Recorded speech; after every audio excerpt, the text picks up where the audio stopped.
సమ్మెట ఉమాదేవి సమర్పించు నవపారిజాతాలు.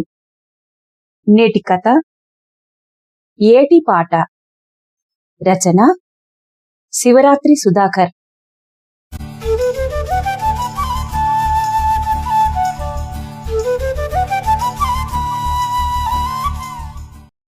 ఎప్పటిదో ఓ కథ వెంటాడుతున్నది.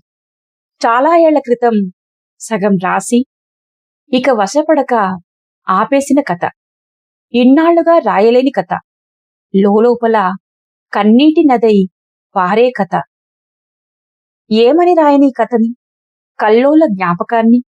అది వానాకాలం. 4-5 రోజులుగా ఎడతెరిపిలేని వాన. కుండపోత వాన. నిండిన వాగులు, వంకలు, చెరువులు, కుంటలు. రోడ్లన్నీ నీళ్లే. గాలివానతో నేలకు వాలిన వరిపైరు, ఫక్కున పగిలిన పత్తికాయలు. దుఃఖం, దుఃఖం, దూదిపూల దుఃఖం. రైతన్నల కళ్లల్లో ఉప్పొంగే దుఃఖం. కూలిన మట్టిగోడల ఇండ్లు, విరిగిన చెట్లు, తడిసిన గాసం. బువ్వలేక కన్నీళ్లతో ఊరి చివరి గుడిసెలు. దుఃఖం కన్ను మూస్తే చాలు ఎన్నెన్ని కల్లోలాలో కనుపాపల నిండా. ఎట్లా రాయని దగ్ధజ్ఞాపకాలని, మత్తెడై దుంకే దుఃఖాన్ని. యూనివర్సిటీకి సెలవులు. ఈ 10 రోజుల్లో ఏం చెయ్యాలో షెడ్యూల్ చేసుకున్నా. తెల్లవారుజామున 4ంటికే ఇంటినుంచి బయలుదేరినం. కారు తార్నాక నుంచి ఉప్పల వైపు మళ్లించిన. అప్పటికే సన్నగా మొదలైన చినుకులు. కాసేపట్లోనే కుండపోత వాన. ఎల్బీ నగర్ దాటినం. వెనక సీట్లో కూర్చున్న క్రాంతి, వర్ష వానని ఎంజాయ్ చేస్తున్నారు. ముకుందాపురం పోగానే ఏం చేద్దాంరా వాళ్ళనడిగినా. చిన్నప్పుడు నువ్వు చదువుకున్న స్కూలు, ఈత నేర్చుకున్న ఏరు, బావులు, చింతవనం, కొత్తపల్లి ఏరు అన్నీ చూపించునానా అన్నారు. సరే అన్నా. 3:30 గంటల్లోనే ఊరికి చేరినం. స్వాతి వాళ్ళిద్దరినీ రెడీ చేసింది. గడ్డివాముల మాగేసిన చింతపలక పండ్లు తిన్నాం. కారు స్టార్ట్ చేసి కొత్తపల్లి వైపు తిరిగినాం. మూలమలుపు తిరగ్గానే ఎన్నెన్నో జ్ఞాపకాలు చుట్టుముట్టినాయి.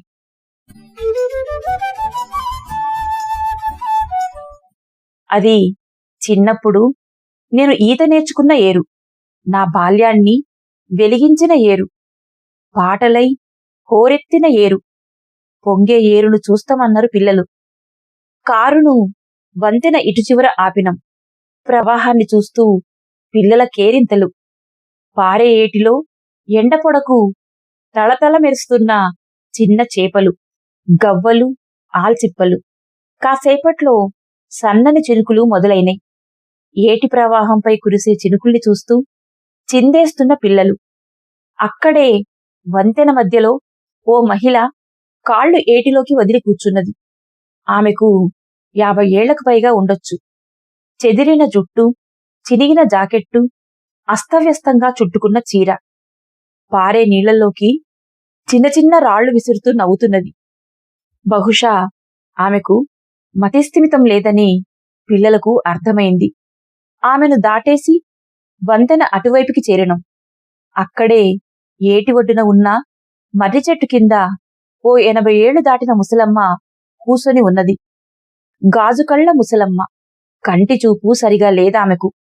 మా అలికిడి విని దిగ్గున లేసింది. ఒక్కసారిగా, బిడ్డా, మా ఈరన్నా ఎడన్నా నవ్వుపడ్డా బిడ్డా అని అడిగింది. మా అపటీలి బతుకమ్మ కాడ డప్పు కొడతానికి పోయిండు. పోయిన పోకడే గాని మళ్ళా జాడలేదు బిడ్డా. రేత్రి బువ్వ సుత తినలేదు బిడ్డా అన్నది. ఆమె కళ్లల్లోంచి దారలుగా కారుతున్న కన్నీళ్లు. ఈరన్న ఎవరు నానా? పిల్లలు అడుగుతున్నారు. వాళ్ళకేమని చెప్పను? అల్లకల్లోలమైన బతుకు కథని, ఆగమైపోయిన మనుషుల బతుకుని. ఆ ముసలి తల్లి నేలపై కూలబడి ఏడుస్తున్నది. నాలోనూ దుఃఖం. స్వాతి అటువైపు తిరిగి ఏడుస్తున్నది. పిల్లల కళ్లల్లోనూ ఆగని కన్నీళ్లు. ఏమని రాయని కథని? నా బాల్యంతో పాటే నాతో ప్రవహిస్తున్న పాలేటి పాటని. అది బతుకమ్మ సందర్భం. ఆ రోజు ఎంగిలి పూల బతుకమ్మ. కొత్తపల్లి ఏరు పొంగుతున్నది. ఏటిగట్టును కోస్తూ ఇసుక దిబ్బల్ని తనలో కలుపుకుంటూ ఏరు ఎగిసిపడుతున్నది. వంతెనను తాకుతూ ఉప్పొంగుతున్నది. ఏటి ఎడమగట్టున ఊగుతున్న మర్రి ఊడలు, నీరెండకు మెరిసే ఇసుక తిన్నెలు, అవతల ఎలమదొరల పొలాలు, రెడ్ల శెలకలు, బావులు, ఊరి చివర చుక్కలు రాలినట్టు గుడిసెలు, మాలమాదిగల గుడిసెలు, సుట్టు గుడిసెలు, పాకలు, ఎరకలోళ్ల పందుల గుడిసెలు. ఈ గుడిసెల్లోంచే ఓ పాట పుట్టింది. నిప్పుల సెగకు డప్పై దద్దరిల్లింది. చినుకుల్లో చిందేసింది. వెన్నెల్లో జాజిరాడింది. కోలాట జడకొప్పుల్లో అడుగేసింది. వాగు పారినప్పుడు వరద గీతమయింది. ఏరు పొంగినప్పుడు డప్పుపై చిర్ర శివాలెత్తేది. ఎంత అందమైన పాటది!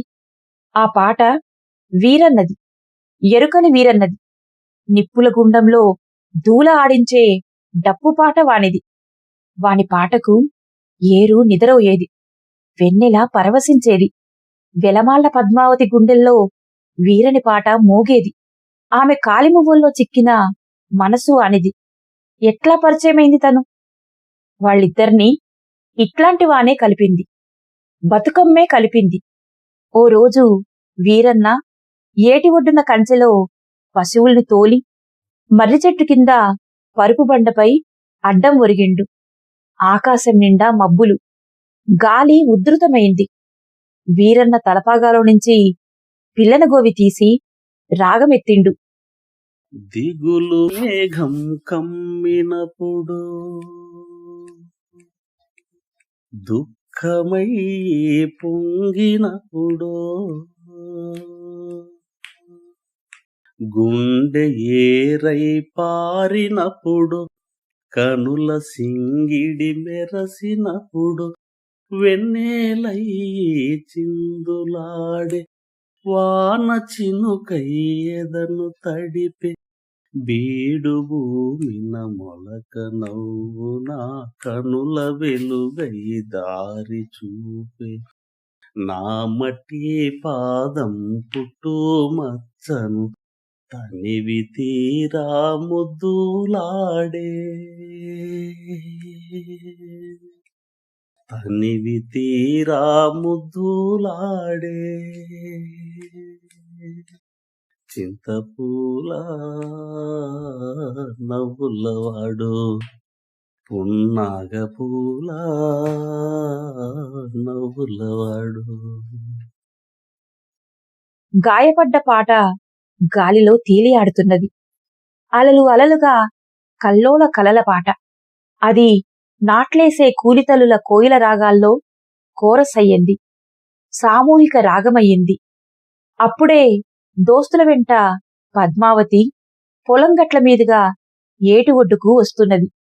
ఆ అమ్మాయిల చేతుల్లో గోని సంచులు. బతుకమ్మ పూల కోసం అడవికి వచ్చిండ్రు. నాట్లేసే పొలాల్లో నుంచి గుండెల్ని మీటుతున్న పాట. వాన చినుకుల్లో కలిసి నిలువునా తడిపేసిన పాట. ఆ పాటెందుకో పద్మావతికి చాలా నచ్చింది. అప్పుడు చూసింది పద్మావతి మర్రి చెట్టు కింద పరుపు బండపై ఊట సెలిమెలా ఉబుకుతున్న పాటని. అది పల్లవించే వీరన్నని. ఎంత అందమైన పాటది! మరెంత అందమైనవాడు! వాన జోరందుకున్నది. ఉత్తర దిక్కు నుంచి ఈడ్చి కొడుతున్నది. ఒక్కసారిగా అమ్మాయిలంతా ఆ మర్రి కిందకి చేరిండ్రు. వాళ్ళను చూసి వీరన్న పాట ఆగింది. వాళ్ళందరితోనూ మాట కలిపిండు.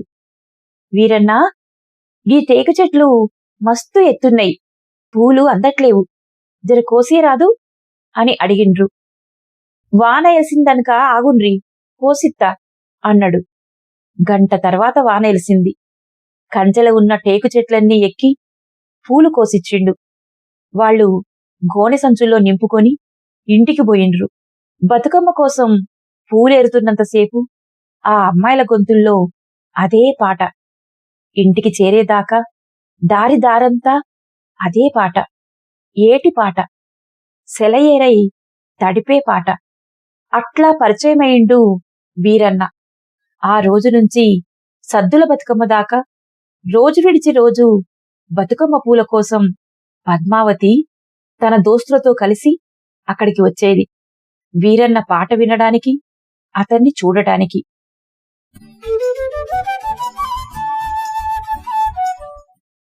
ఊరు బొడ్రాయి కాడ రెండంతస్తుల మేడలో ఆమె, ఊరంచు గుడిసెలో వాడు. పొద్దంతా పని, రాత్రి మాదిగ మైసయ్యతో చెలిమి. అక్కడే డప్పుపై నిప్పుల పాటను పలికించిండు. పాటతో కష్టాన్ని మరిచి ఏ ఏ లోకాల్లోనో విహరించేటోడు. పద్మావతి, వీరన్న ఏటిగట్టున మర్రి చెట్టు నీడలో కలిసేటోళ్లు. అంటరాని పదాల్లో అలసట మరిచింది ఆమె. వాళ్ళిద్దరూ కంచెలన్నీ కలదిరిగి టేకు, తంగేడు, గునుగు, కట్లపూలు, తీరక్క పూలతో సింగిడయ్యేటోళ్లు. ఆమెను మొదటిసారి చూసినప్పుడు నిండు జాబిలిలా ఉంది. వెన్నెల్లా నవ్వింది. దిగులు మేఘంలా నిల్చుంది. అప్పుడప్పుడు పూలవానలా ఎదురయ్యేది. ఒకానొక వానాకాలపు సాయంత్రం ఏటి ఒడ్డున మర్రి చెట్టు కింద కలుసుకున్నారు. ఆకాశమంతా మబ్బులు కమ్మింది. ఆమె మనసులాగే సన్నగా మొదలైన చినుకులు, ఈడ్చి కొడుతున్న ఈదురుగాలులు. కొద్దిసేపట్లోనే ఎడతెరిపి లేకుండా కుండపోత వాన, నిలువెల్లా తడిసిన రెండు దేహాలు, మనసులు.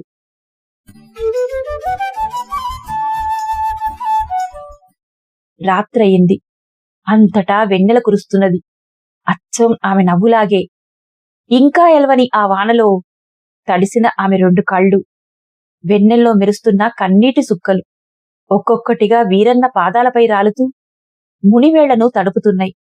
వణికే గుండెలతో ఆమెను కదిలించిండు వీరన్న. ఒక్కసారిగా అతని భుజంపై తలవాల్చి గుండెలవిసేలా ఏడ్చింది పద్మావతి. ఉబికి వస్తున్న కన్నీళ్లను తుడిచిండు. గుండెలకు హత్తుకున్నాడు. అప్పుడు విప్పింది ఆమె అంతరంగాన్ని. 5 ఏళ్లుగా లోలోపల దాచుకున్న అల్లకల్లోల సంద్రాన్ని. బతుకమ్మ పేర్చి ఆమెకు బతుకంతా తోడుంటానని వాగ్దానం చేసిండు. చిన్ననాడే పెటాకులైన పెళ్లిని తలుచుకుని కుమిలి కుమిలి ఏడ్చే పద్మావతిని గుండెలకు హత్తుకొని ఓదార్చిండు. ఆ వాగ్దానం ఆమె కళ్లల్లో వెన్నెలై పరుచుకుంది.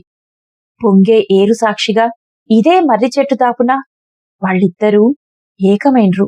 వీరని పాటకు పద్మావతి పల్లవయింది, నింగి నేలా కలిసినట్టుగా. ఈ సంగతి ఆ నోట ఈ నోట పెద్దదొర పద్మావతి తండ్రికి చేరింది. ఎంగిలిపూల బతుకమ్మనాడు ఏకమైన పద్మావతి వీరన్నలని కుట్ర వెంటాడింది. సద్దుల బతుకమ్మనాడు ఊరంతా పూలవాగయింది. బతుకమ్మల ముందు మైసయ్య, వీరన్నల డప్పుల దరువు. బతుకమ్మలెత్తిన మహిళలంతా బొడ్రాయి కాడికి చేరిండ్రు. మేడ దిగుతున్న పద్మావతిని చూసి హోరెత్తున్న వీరన్న డప్పు దరువు. అదిగో పెద్దదొర అప్పుడు చూసిండు నవ్వై కలుసుకున్న వాళ్ళిద్దరి కండ్లను, హోరెత్తే ఏటి పాటను. పెదాల్లోంచి వీరన్న పాటను పల్లవిస్తున్న పద్మావతిని. దొర నిప్పుల గుండమైండు. సూర్యుడు అస్తమిస్తున్నాడు. ఊరంతా పూల సంద్రమయింది. ఏటి ఒడ్డున హోరెత్తిన పాటలు. జనమంతా బతుకమ్మల్ని ఏటిలో వదిలి ఇళ్లకు చేరిండ్రు. అదే రాత్రి వీరన్న శవమై తేలిండు. అదే మర్రి చెట్టు దాపున పారే ఏటిలో బండరాళ్ల సందున పద్మావతికి బతుకును వాగ్దానం చేసిన వీరన్న, కడదాకా కలిసుంటానని ఆమె నుదుటిపై ముద్దు పెట్టిన వీరన్న, నింగిని నేలను డప్పుల మూతలతో దద్దరిల్ల చేసిన వీరన్న, ఇప్పుడు ప్రాణం లేని వీరన్న.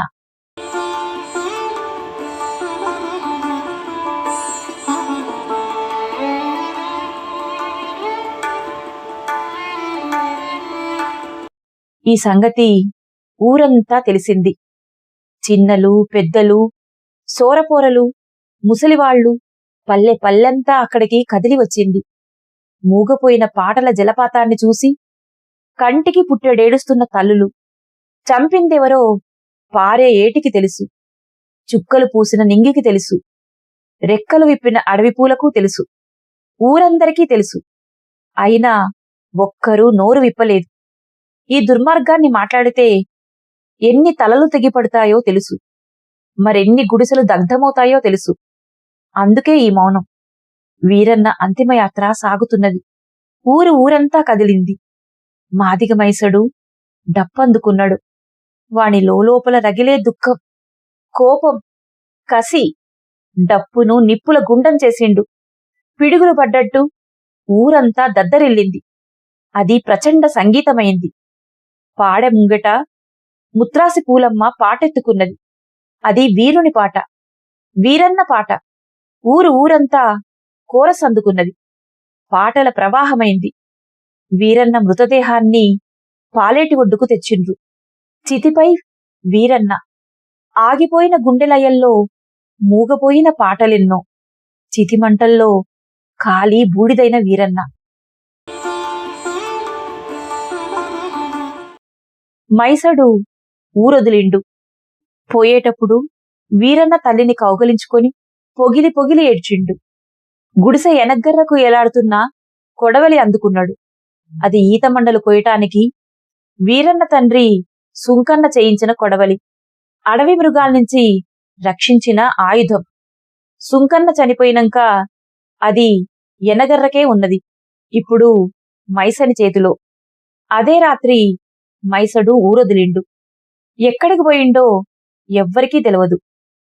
వీరన్న లేని పద్మావతి పిచ్చిదయ్యింది. ముసలి తల్లి మౌనమయ్యింది. రోజులు, నెలలు, సంవత్సరాలు, ఏండ్లకేండ్లు గడిచినాయి. పాలేటి ఒడ్డున వీరన్న కోసం ఎదురుచూస్తున్న పద్మావతి. వీరని ముసలి తల్లి చంద్రమ్మ. ఉప్పొంగే ఏటి నీళ్లన్నీ వీరన్న కన్న తల్లి కన్నీళ్లే. దుఃఖమై పొంగే పద్మావతి కన్నీళ్లే. ఏమని రాయని కథని? ఇన్నాళ్లుగా రాయలేని కథని? లోపల కన్నీటి నదై పారే కథని? చెదిరిన ప్రేమ కథని? అప్పటికే చీకటయింది. నింగిన మబ్బులు కమ్మినై. ఉరుములు, మెరుపులు, ఈడ్చి కొడుతున్న గాలి. కొత్తపల్లి దోస్తులందర్నీ కలిసి అలైబలై తీసుకొని కారు కాడికి వచ్చినాం. కారు స్టార్ట్ చేసి ముకుందాపురం వైపు తిరిగినాం. మనసంతా అల్లకల్లోలమైంది. తుఫాన్లో చిక్కిన పక్షిలా అయింది. బిడ్డా, మా ఈరన్న యాన్న నవ్వుపడ్డా బిడ్డా. మాపటీలి బతుకమ్మ కాడ డప్పు కొడతానికి పోయిండు. పోయిన పోకడే గాని మళ్ళా జాడలేదు బిడ్డా. రేత్రి బువ్వ సుత తినలేదు బిడ్డా. యా నన్ను నవ్వుపిస్తే జర రమ్మని చెప్పురి కొడుకా. మనసంతా ఆ ముసలి తల్లి మాటలే. దారంతా ఆ ఇద్దరు మహిళల జ్ఞాపకాలే. నానా, పీర్ల పండగ కాడికి పోదామా అన్నది వర్ష. నిప్పుల గుండం చుట్టూ అలావా దుంకుదాం క్రాంతి. పీర్ల కొట్టం కాడికి వచ్చినాం. అలావా రగులుతున్నది. గుండంలా నిప్పంటుకున్న చింతమొద్దులు, సండ్రమొద్దులు, రగులుతున్న చండ్ర నిప్పులు. గుండంలోంచి నిలువెల్లా లేస్తున్న మంటలు దగద్దగాయమానంగా వెలుగుతున్నది. ఆ మంటల వెలుగులో అందరి ముఖాలు కొత్త కాంతితో మెరుస్తున్నాయి. సుర్మా కనుల ముస్లిం యువతులంతా అలావా చుట్టూ అడిగేస్తున్నారు. నింగి నెలవంకలు నేలకు దిగివచ్చినట్టుగా. ఒడ్డెరోల ఉప్పలయ్యను పెళ్లి చేసుకున్న గౌసియా ఆ వరుసలో ముందడుగేస్తున్నది. అలావా రగులుతున్నది. నిప్పుల సెగకు కనేల్మని మోగుతున్న వందలాది డప్పులు. తాషా మోగుతున్నది. ఉత్తుంగ తరంగ హోరై. బోరసోమని భుజానికి వేలాడుతున్న పెద్ద డోలు. దిల్లెం భల్లెం దిల్లం భల్లెం. ముత్రాసి ఐలయ్య చేతిలో మోగుతున్న యుద్ధవేరి. హే దూలా దూలా దూలా, అస్సైదులా అస్సైదులా. ఒత్తులు తిరుగుతూ పెద్దపులి అడుగులేస్తూ వస్తున్న దళిత పులులు. జజ్జనక జజ్జనక జజ్జనక జన్, జజ్జనక జజ్జనక జజ్జనక జన్, డెడ్డనక డెడ్డనక డెడ్డనక డెన్, డెడ్డనక డెడ్డనక డెడ్డనక డెన్. అలావా చుట్టూ అడుగుల ధ్వనితో డప్పుల మోతల్లో దద్దరిల్లుతున్న భూమి. కొత్తపల్లి, మామిండ్ల మడవ, రాంపురము, ఎర్రబాడు, చందుపట్ల, పూలమల్ల, మద్దిరాల నుంచి ఎడ్లబండ్లు కట్టుకొని వందలాదిగా తరలివస్తున్న జనం. పాలేరు దాటి వస్తున్న జనం. ఎరుకసాని వేషంలో కొందరు. పిట్టలదొర వేషంలో కొందరు, గుడ్డెలుగు వేషం, వీరుని వేషం, పోతురాజు వేషం, శివసత్తులేషం పబ్బతి పడుతున్న మహిళలు, చెర్నాకోలాతో వీరంగమాడుతున్న పోతరాజులు, జమదగ్ని, ఎల్లమ్మ, పరశురాముడు తీరొక్క వేషాలతో జనమంతా కుశాలుగున్నరు. ఆ వెన్నెల రాత్రి పీర్ల కొట్టం ముందు నిప్పుల గుండం చుట్టూ తన్మయత్వంతో లయబద్ధంగా అడుగులేస్తున్నారు. పాటలు పాడుతున్నారు. మట్కీలు, దట్టీలు, సైదాకు దండలు పట్టుకొని గుండం చుట్టూ తిరుగుతున్న మల్సూరు, కాసిమల్లి, సాయిబ్ హుసేను, షాబుద్దీను, రజబెల్లి, మైబెల్లి నింగిని తాకేలా ఎగిసిపడుతున్న మంటలు. అప్పటికే మధ్యరాత్రి 1 దాటింది. అక్కడంతా వేలాది మందితో జనసంద్రమైంది. పాటలు మిన్నంటినై. వీరుల పాటలు, జానపదాలు, జావలీలు, కోలాట పాటలు, వెన్నెల పాటలు. ఆ జనంలోంచి ఒక్కసారిగా ఎత్తైన ఓ అపరిచిత మనిషి నిప్పుల గుండంలోకి దూసుకువచ్చిండు. ముఖానికి కారు నలుపు రంగు, జుట్టు విరబోసుకుని ఉన్నాడు. ధూళా ఆడుతున్నాడు. యువతరాన్ని ఉత్తేజపరుస్తున్నాడు. ఓ యువకుని డప్పందుకున్నాడు. ఎన్నో ఏళ్లుగా తనలో దాచుకున్న దుఃఖాన్నంతా డప్పుపై పలికిస్తున్నాడు. చిర్రా చిటికెన పుల్లా కలిపి డప్పుపై వీరంగమాడుతున్నాయి. నిప్పుల పాటల్ని రాజేస్తున్నాయి. దరువేస్తున్నప్పుడు అతని చేతి నరాలు ఉప్పొంగుతున్నాయి. ఆ నరాల్లో ఏ నెత్తుటి పాటలు హోరెత్తుతున్నాయో. విరామం లేకుండా మోగుతున్న కాళ్లగజ్జెలు. గుండం చుట్టూ దుమ్ములేస్తున్నది. అలావా చుట్టూ తిరుగుతూ అతని కళ్ళు ఎవరినో వెతుకుతున్నట్టే అనిపించింది. అంతమందిలోనూ ఒక్కో మనిషిని తీక్షణంగా చూస్తున్నాడు. ఎవరినో వెతుకుతూనే దూలా ఆడుతున్నాడు. తన వెనక ఉన్న డప్పుల బృందాన్ని ఉరికిస్తున్నాడు. భూమండలమంతా దద్దరిల్లేలా ఒక్కసారిగా పాట అందుకున్నాడు. అది ప్రవహించే గోదావరిలా ఎగిసిపడుతున్నది.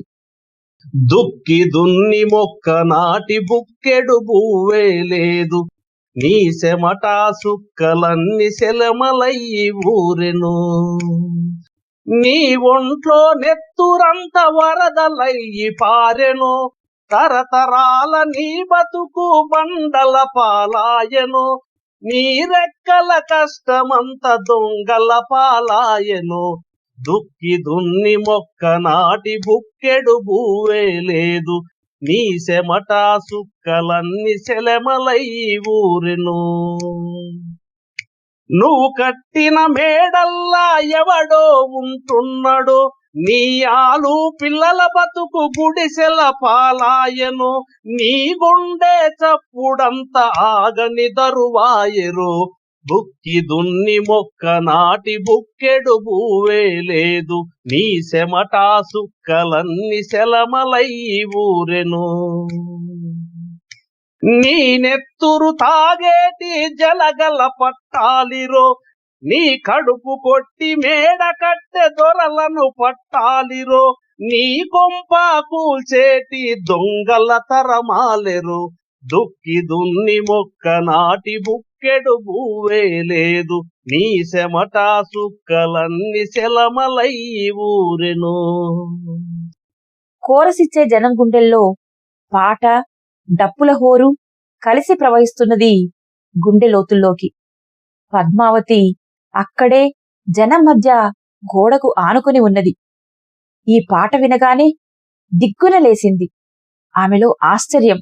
ఆ పాట ఆమెను ఏ దిగంతాల్లోకో తీసుకుపోయింది. ఆ పాట ఆమె గుండెల్ని మీటింది. మరిచిన యాదుల పుట్ట పగిలినట్టయింది. అది వీరన్న పాట. ఆ ఏటి ఒడ్డున తనను గుండెలకు హత్తుకొని పాడిన పాట. ఎండా వాన కలగలిసినప్పుడు ఏటిపై కురిసిన పాట. తడితడి ఇసుక తిన్నెలపై చిందేసిన పాట. ఇన్నాళ్లుగా ఎవ్వరూ పాడని పాట. పాడేందుకు భయపడిన పాట. ఆ పాట వింటూ అతన్ని కన్నార్పకుండా చూసింది. తన వీరుని పాట పాడే ఆ గొంతునెక్కడో విన్నట్టే అనిపించింది. కాని ఎవరితను? ఆమెలో ఎన్నెన్నో ప్రశ్నలు. తొలిసారిగా విన్న వీరన్న పాట యాదికొచ్చింది. ఏరు గుర్తుకొచ్చింది. బతుకమ్మ పూల కోసం ఏటి ఒడ్డుకు పోయిన రోజులు గుర్తుకొచ్చినాయి. అలావా చుట్టూ తిరుగుతూ వీరన్న పాట పల్లవిస్తున్నది. వీరన్న ప్రేమను పాడుతున్నది. దిగులు మేఘం కమ్మినప్పుడు దుఃఖమై పొంగినప్పుడు గుండె ఏరై పారినప్పుడు కనుల సింగిడి మెరసినప్పుడు వెన్నెలై చిందులాడి వాన చినుకై ఎదను తడిపి బీడు భూమిన మొలక నవ్వు నా కనుల వెలుగై దారి చూపి నా మట్టి పాదం పుట్టు మచ్చను తనివి తీరా ముద్దులాడే చింతపూల నవ్వులవాడు ఉన్నాగపూల నవ్వులవాడు నవ్వుల నెలవంకైండో ఆనింగి అంచున వెనిగే ఆ వెన్నెలయిండో ఆ అడవితో వన చింతపూల నవ్వులవాడు ఉన్నాగపూల నవ్వులవాడు. పాట పాడుతూ అక్కడే అలావా పక్కనే కుప్పకూలింది పద్మావతి. మహిళల పాట సాగుతున్నది. జలపాతాల హోరై ప్రతిధ్వనిస్తున్నది. విరామమెరగక మోగే డప్పులు, డప్పుల గుండెలపై చిందేస్తున్న సిర్రలు, సిటికెన పుల్లలు. దూప దూప నోరెండిపోతున్నది. డప్పు కొడుతూ కొడుతూ ఒక్కసారిగా తలెత్తి చూసిండు. ఎదురుగా ఓ ముసలవ్వ గుండం పక్కనే వేప చెట్టు కింద క్రీన్నీడలో నిలబడి ఉన్నది. చేతిలో ఊతకర్రతో వణుకుతున్న ముసలమ్మ. ఆమె చేతుల్లో మట్కీలు. ఓ మట్కీ తీసుకున్నాడు. బెల్లం పానకమంతా తాగిండు. ఆమె 2 చేతులు అతని తలపై ఉంచి దీవించింది. ఆ ఎత్తైన మనిషి ముసలమ్మ చేతుల్లోంచి మట్కీ పైకెత్తి బెల్లం పానకం తాగుతున్నప్పుడు అతని బొడ్లో పదునైన ఆయుధం కనిపించింది. ఆ మంటల వెలుగులో నెలవంకలా దగదగా మెరుస్తూ మళ్లీ డప్పందుకున్నాడు. గుండం చుట్టూ తిరుగుతూ మంటల్లోంచి అటునుంచి ఇటు, ఇటునుంచి అటూ దుంకుతున్నాడు. ఆ విన్యాసం చూస్తుంటే ముసలివాళ్లల్లో, చిన్నపిల్లల్లో ఎన్నడూ లేని ఉత్సాహం, ఉద్వేగం. ఇంతల్నే బండి ఎంకన్నా పాటందుకున్నాడు. ఎన్నెల గాయంగా ఉయ్యాలో, అన్నలు నడువంగా ఉయ్యాలో, మందిల మాయన్న ఉయ్యాలో, ముందే నడువంగా ఉయ్యాలో. ఉయ్యాల పాట హోరెత్తుతున్నది. ఆ మస్క వెన్నెల్లో మహిళలంతా లయబద్ధంగా పాడుతున్నారు, కోరసిస్తున్నారు. ఆ తీగరాగం గుండె గుండెను మీటుతున్నది. గుండం చుట్టూ వందలాది మంది మహిళలు, చిన్నపిల్లలు, తల్లిదండ్రుల భుజాలపై కూసొని చూస్తున్న పిల్లలు. అప్పుడే ఓ 7 ఏండ్ల పిల్ల, అమ్మా నన్ను కిందికి దింపే, నేను సుతా ఆ అక్కల చేతులు పట్టుకొని ఎగురుతా, దింపమ్మా దింపు అని ఏడుస్తున్నది. ఆ తల్లి ఆ చిన్నారిని కిందికి దించింది. రెప్పపాటులో ఆ పిల్ల పాటలై హోరెత్తే మందిర కలిసింది. నీలమ్మ చెయ్యి పట్టుకున్నది. తన లేలేత పాదాలతో అడిగేసింది. ఆ మహిళల పెదాల్లోంచి పల్లవిస్తున్న పాటను అందుకున్నది. ఆ పసిది రాగమెత్తింది. ఆ మంటల వెలుగుల్లో మహిళల పాదాలు మెరుస్తున్నాయి. కాలి మువ్వలు మోగుతున్నాయి. పాట సాగుతున్నది. ఎంత గొప్ప పాటది! నిలువెల్లా కుదిపేసే పాట, గాలికి గంధం పూసిన పాట. ఇంతలో ఆ అపరిచిత మనిషి చేతిలో డప్పు శబ్దం ఉధృతమైంది. గుండంలో రగిలే మంటల వేడికి ఒళ్లంతా చెమటలే. నిలువెల్లా తడిసిండు. అయినా డప్పు ఆగలేదు. జజ్జనక జజ్జనక జజ్జనక జన్, జజ్జనక జజ్జనక జజ్జనక జన్, డెడ్డనక డెడ్డనక డెడ్డనక డన్, డెడ్డనక డెడ్డనక డెడ్డనక డన్. అతని వెనక 50 మందికి పైగా డప్పులు వాయిస్తున్నారు. గుండంలో రగిలే మంటలు, డప్పుల హోరు, ఉరుముల్లా పిడుగులు కురుస్తున్నట్టు. ఒకవైపు మహిళల పాటలు, మరోవైపు డప్పుల హోరు, ఇంకోవైపు ఎగిరి దుంకుతున్న వేషగాళ్ళు. వర్ష నా భుజాలపై కూసున్నది. గుండం చుట్టూ తిరిగే అద్భుత దృశ్యాన్ని చూస్తున్నది. మధ్య మధ్యలో ఏవేవో ప్రశ్నలు అడుగుతున్నది. అప్పటికే రాత్రి 2:30 దాటింది. జనమంతా అలసిపోయి ఉన్నారు. పొరుగుళ్ళ నుంచి వచ్చిన వాళ్లంతా ఎడ్లబండ్లల్లో వాళ్ల ఊర్లకు పయనమయ్యిండ్రు. ఊరి జనమంతా పీర్ల కొట్టం కాడ్నించి ఇండ్లకు పోయిండ్రు. నేను, వర్ష, క్రాంతి, స్వాతి కలిసి నడుచుకుంటూ ఇంటికి వచ్చినాం. చింత చెట్టు కింద నులక మంచంలో పండుకున్నాం. కలత నిద్రలో వర్ష ఏవేవో కలవరిస్తున్నది, పాటలు పాడుతున్నది.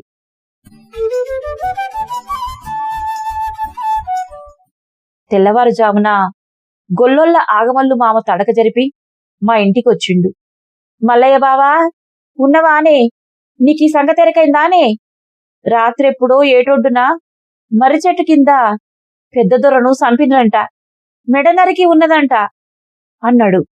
వాణ్ణి చంపే ధైర్యం ఎవరికుంది బావా? చుట్టూ 4-5 ఊళ్ళల్లో వాడే మస్తు మందిని చంపే, సోర పూరల పానం తీసే, వాని కన్నుబడ్డ ఆడోళ్ళందర్నీ ఆగం చేసే, కులం, డబ్బు, పరపతి దౌర్జన్యంతో ఊళ్ళన్నీ నాశనం చేసే అన్నాడు మా నాయన. నిజమే బావా, ఊర్లన్నీ వల్లకాడు చేసే, వానికి ఎదురు తిరిగిన వాళ్ళందరినీ సంపించే, తల్లుల్ని బిడ్డల్ని ఎడబాపే, కన్న బిడ్డ మీద సుతపేమలేదాయే, ఏం బతుకు వానిది, వానికి అగ్గి దగల అన్నాడు ఆగమల్లు. పొద్దున్నే ఏటి ఒడ్డుకు పోయినాం. చుట్టుపక్కల ఊర్లో జనమంతా వస్తున్నారు. మర్రి కిందికి పోయి చూసినాం. ఆ బండరాల సందున దొర మొండెమున్నది. తల అసుంటబడి ఉన్నది. ఇసుకంతా నెత్తుటితో తడిసున్నది. అక్కడ్నించి ఒడ్డుదాకా పెద్ద పెద్ద పాదముద్రలున్నాయి. అవి ఎవరివో బలమైన మనిషివే అనిపించింది. అట్లనే చూసుకుంటా వాటి వెంటనే ముందుకు నడిచిన. దొనబండ మీదుగా ముకుందాపురం వైపు పోయినట్టుగా కనిపించింది. మళ్ళా వెనక్కొచ్చిన. జనమంతా ఆ మృతదేహం చుట్టూ నిలబడి ఉన్నారు. ఒక్కరి మనసులోనూ బాధ లేదు. దొరను చంపే ధైర్యం చేసే మొనగాడు ఎవరు కావచ్చు? జనమందరిలోనూ ఇదే ప్రశ్న, అంతు చిక్కని ప్రశ్న, జవాబు దొరకని ప్రశ్న. కాసేపైనాక అక్కడ్నించి ఇంటికి వచ్చినాం. వస్తున్నప్పుడు వర్ష ఓ ప్రశ్న అడిగింది. నాన్నా, ఈరన్నను చంపింది ఈ దొరేనా? అవునమ్మా. మరి దొరను చంపిందెవరు? అడిగింది వర్ష. వీరన్న. వీరన్న? ఆయనను దొరే చంపించిండుగా. వీరన్న కాదు, వీరన్న మనుషులు. ఒక్కసారిగా వర్ష పెదాల్లోంచి వీరన్న పాట పల్లవించింది.